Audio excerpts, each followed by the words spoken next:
नमस्कार दोस्तों। आज हम कामनाओं की पूर्ति करने वाली कामदा एकादशी का व्रत कथा सुनेंगे।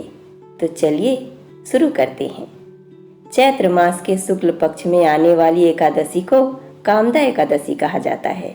यह नव संवत्सर की पहली एकादशी है। मान्यता है कि कामदा एकादशी का व्रत करने से समस्त कामनाओं की पूर्ति होती है और यह प्रेत योनि तक से मुक्ति दिला देती है।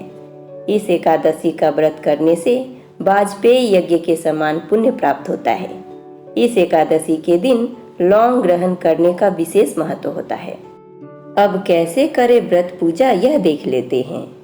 कामदा एकादशी व्रत पूजा के लिए सर्वप्रथम स्नान आदि के बाद अपने पूजा स्थल को साफ स्वच्छ करके व्रत का संकल्प लेना चाहिए। व्रत का संकल्प लेने के बाद भगवान विष्णु की पूजा करें। पूजा में भगवान विष्णु को फल, फूल, दूध, तिल और पंचामृत आदि सामग्री अर्पित करें। पूजा के बाद कामदा एकादशी व्रत की कथा सुने या पढ़ें। एक समय फलाहार ग्रहण कर सकते हैं। इस दिन लौंग विशेष रूप से ग्रहण करना चाहिए। अगले दिन द्वादशी के दिन ब्राह्मण भोज और दक्षिणा देकर इस व्रत का पारण करना चाहिए। तो चलिए अब हम कामदा एकादशी व्रत कथा सुनते हैं। धर्मराज युधिष्ठिर के आग्रह पर भगवान श्री कृष्ण ने कामदा एकादशी व्रत का महत्तम बताया।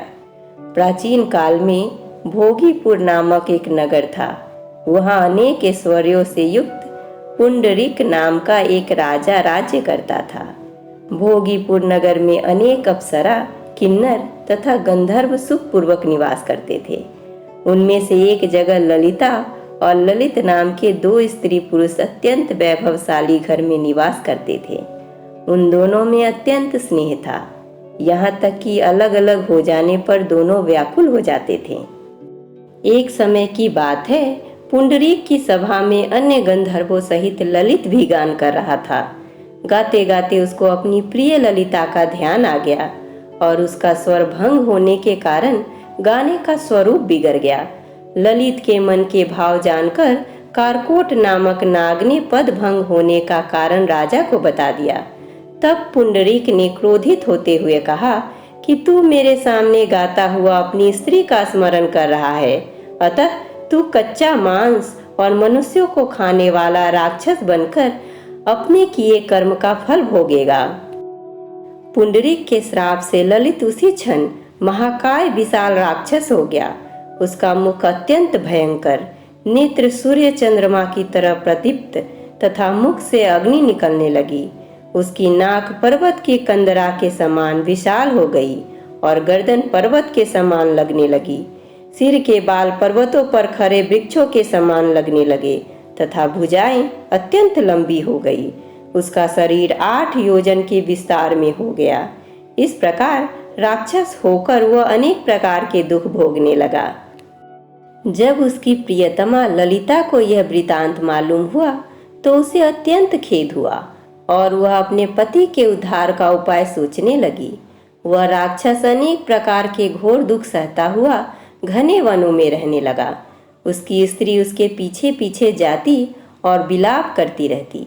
एक बार ललिता अपने पति के पीछे घूमती घूमती विंध्याचल पर्वत पर पहुंच गई, जहां पर श्रृंगी ऋषि का आश्रम था। ललिता शीघ्र ही श्रृंगी ऋषि के आश्रम में गई और उनसे विनती भाव से प्रार्थना करने लगी। उसे देखकर श्रृंगी ऋषि बोले कि हे सुभगे, तुम कौन हो और यहाँ किस लिए आई हो? ललिता बोली, हे मुने, मेरा नाम ललिता है। मेरा पति राजा पुंडरीक के श्राप से विशालकाय राक्षस हो गया है। इसका मुझको महान दुख है। उसके उद्धार का कोई उपाय बताइए। श्रृंगी ऋषि बोले, हे गंधर्व कन्या, अब चैत्र शुक्ल एकादशी आने वाली है, जिसका नाम कामदा एकादशी है। इसका व्रत करने से मनुष्य के सब कार्य सिद्ध होते हैं।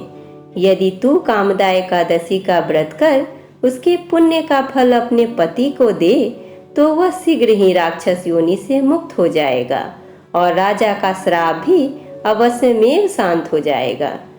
मुनि के ऐसे वचन सुनकर ललिता ने चैत्र शुक्ल एकादशी आने पर उसका व्रत किया और द्वादशी को ब्राह्मणों के सामने अपने व्रत का फल अपने पति को दे दिया। एकादशी का फल देते ही उसका पति राक्षस योनि से मुक्त होकर अपने पुराने स्वरूप को प्राप्त हुआ। फिर अनेक सुंदर वस्त्र आभूषणों से युक्त होकर ललिता के साथ विहार करने लगा। उसके पश्चात वे दोनों विमान में बैठकर स्वर्गलोक को चले गए। विशिष्ट मुनि कहने लगे कि हे राजन, इस व्रत को विधि पूर्वक करने से समस्त पाप नाश हो जाते हैं तथा राक्षस आदि की योनि से भी छूट जाती है। संसार में इसके बराबर कोई और दूसरा व्रत नहीं है। इसकी कथा पढ़ने या सुनने से वाजपेय यज्ञ का फल प्राप्त होता है। इस तरह से दोस्तों, कामदा एकादशी करने से हमारे सभी कामनाओं की पूर्ति होती है।